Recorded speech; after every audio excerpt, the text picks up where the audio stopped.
ஒரு ஆன்மீகம் உள்ள உறுதி, ஈமான் உறுதிப்படுகிறது. அங்கிருந்து தான் விண்வெளி பயணம். நபி ஸல்லல்லாஹு அலைஹி வஸல்லத்திற்கு புராக்கிலே உட்கார வைத்தார்கள்.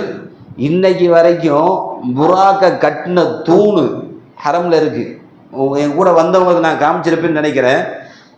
ஹரம் ஷரீஃபுக்கு பக்கத்தில் தூண்களாக கட்டப்பட்டிருக்கிற ஒரு பில்லரில் ஒரு தூணில் மட்டும் இப்படி வளையம் போட்டு கட்டியிருப்பாங்க.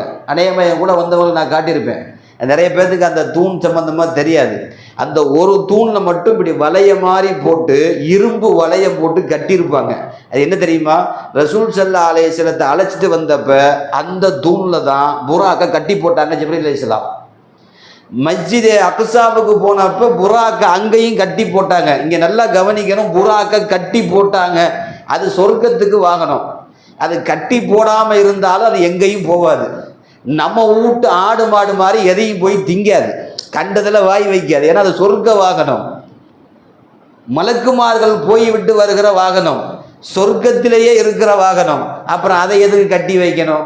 சும்மா விட்டுட்டு வந்தா நிற்கும்ல, அதை யார் தூக்கிட்டு போக போறா? புறாக்க முதல்ல யார் எடுக்க போறா? பல்வேறு விஷயத்துல ஒரு விஷயம் எழுதுறாங்க. என்ன ஒரு விஷயமா இருந்தாலும் ஓம் பொருளை அல்லாஹ் மீது தவக்கல் வச்சு கட்டி வைக்கிறது இந்த மார்க்கத்தில் ஈமான். அதெல்லாம் அல்லாஹ் பார்த்துக்குவான். அதெல்லாம் அல்லாஹ் பார்த்துட்டு தான் இருப்பான், உதவி செய்ய மாட்டான். சில பேர் அப்படி குருட்டு தவக்கல், உங்களுடையதாக இருந்தாலும் சரி, அது உங்களை விட்டு நகராது என்று இருந்தாலும் சரி, சில நேரங்களிலே உங்களுக்கான பாதுகாப்பை செய்துதான் வைக்க வேண்டும். ஹதீஸ்ல வருது இல்லையா? அல்லாஹ் எல்லாத்தையும் பார்த்துக்குவான்னு சொல்லிட்டு நீங்க புடி இல்லாத, சுற்றுச்சுவர் இல்லாத மொட்டை மாடி பிளாட்டா இருக்கு, அதுல போய் யாரும் போய் படுத்து தூங்காதீங்க.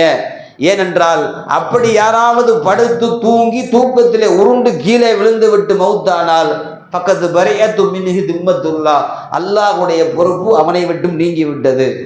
நீ 1000 தடவை ஆயத்துல் குர்சியை ஓதினாலும் பாதுகாக்க மாட்டான். ஏன்னா நீ செஞ்சது தப்பு. சுற்றுச்சுவர் இல்லாத இடத்துல போய் படுக்கிறது தப்பு. அல்லாஹ் பார்த்துக்குவானா? எப்படி பார்த்துக்குவான்? மேராஜில் நமக்கான ஒரு படிப்பினை, என்ன பொருளாக இருந்தாலும் அதை அல்லாஹ் மீது தவக்குல் வைக்கிற போது அதுக்குண்டான பாதுகாப்பு முடிஞ்சையும் போட வேண்டும்.